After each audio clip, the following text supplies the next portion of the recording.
नमस्कार स्टूडेंट, मेरा नाम मिथिलेश कुमार सेन। मैं अतिथि सहायक अध्यापक भूगोल फणिकेश्वर नाथ शासकीय महाविद्यालय फिंगेश्वर, जिला गरियाबंद, छत्तीसगढ़। आज का हमारा टॉपिक है महासागरीय तल की रूपरेखा। मतलब सारे समुद्र की तल की बनावट कैसी होती है, उसकी स्ट्रक्चर्स कैसे होते हैं। तो ये महासागरीय तल की बनावट के ऊपर डिपेंड करता है या उस महासागर के ऊपर डिपेंड करता है कि ये इसकी बनावट कैसी होती है। सबसे पहले बात अपन देखें तो 200 मीटर के ऊपर लेते हैं तो उसमें हमको मैदान, पर्वत, पठार, महाद्वीपीय का भाग मिलता है। उसी के अगर हम गहराई के रूप में लेते हैं, गहराई के रूप में, तो हमको गहराई के अनुरूप अलग भागों मिलते हैं। इसी को ऊपरी भाग और नीची भाग दोनों की कर्व को बनने वाली जो कर्व होती है उसी को हिप्सोमेट्रिक कर्व का नाम दिया जाता है, जिसको हिंदी में हम उच्चता और दर्शी वक्रता कहते हैं। आइए देखते हैं आज महासागर के गर्त पे जाने के बाद हमको कैसे कैसे स्ट्रक्चर मिलता है और कैसे टाइप का उसको बनाया जाता है। सबसे पहले बात हमारा पर्वत है जो सबसे ज्यादा हेवी स्टेशन होता है। उसके बाद पठार आता है, मैदान आता है। मैदान के बाद महाद्वीपीय तट और महासागरीय तट का किनारा आता है। तो सबसे पहले आता है हमारा महाद्वीपीय मग्न तट।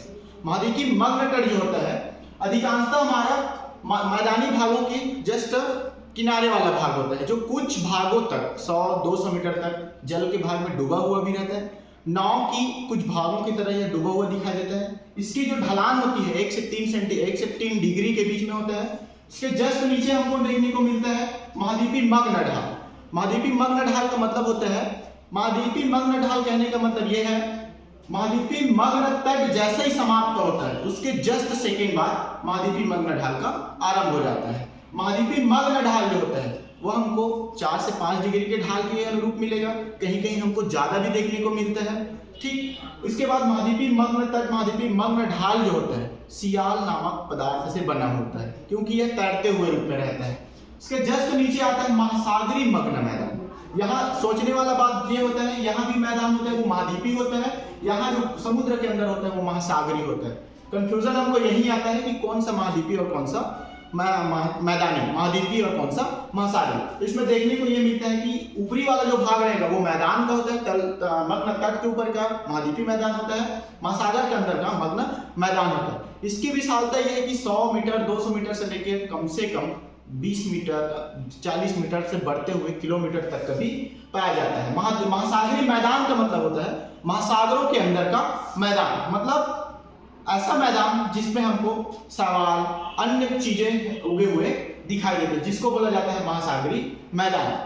महासागरीय मैदान के बाद आता है हमारा महासागरीय गर्त। महासागरीय गर्त कहने का मतलब सीधा सीधा तात्पर्य होता है कि महाद्वीपीय भागों में जो शीर्ष नुकीला ऊपर उठा हुआ भाग रहता है, शीर्ष नुकीला ऊपर उठा हुआ भाग रहता है, वो इसी के जस्ट विपरीत समुद्र के अंदर अगर भूगर्त के रूप में तो उसको गर्त कहा जाता है। इसमें समझने वाला बात एक और रहता है, अगर वो महाद्वीपीय में उठने वाला पर्वत समुद्र के अंदर पानी में डूबा हुआ है तो उसको हम द्रोणी का नाम देते हैं। जैसे जस्ट अब उसका उल्टा भाग जिसको गहराई के रूप में रखा जाता है, 10,000 मीटर से भी नीचे रखा जाता है, उसको महासागरीय गर्त कहते हैं। उसको अगर शीर्ष निकुला और ऊपर उठा हुआ भाग हो लेकिन समुद्र के अंदर डूबा हो, उस वाले भाग को हम द्रोणी का नाम देते हैं। ये हमारा बेसिक जानकारी था। ये प्रत्येक महासागर का एक अपना अपना अलग से मैदान और गर्त पाए जाते हैं। जैसे हम देख सकते हैं बांटा गया है हमको इसमें 200 से 3000 मीटर के बीच, 200 से 3000 के मीटर बीच। सबसे पहले बात तो ये 200 मीटर जो होता है समुद्र तल होता है। 3000 मीटर नीचे जाते हैं तो उसमें हमको देखने को मिलता है कई जगह द्रोणियां मिलती है, कई जगह मैदान मिलते हैं। सभी महासागरों का, सभी ओशियनों का अपना अपना एक पर्टिकुलर एरिया होता है।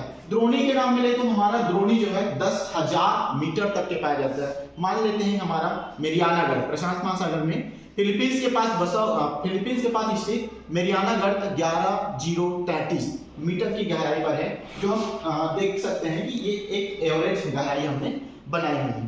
धन्यवाद, यही रहा हमारा आज का टॉपिक।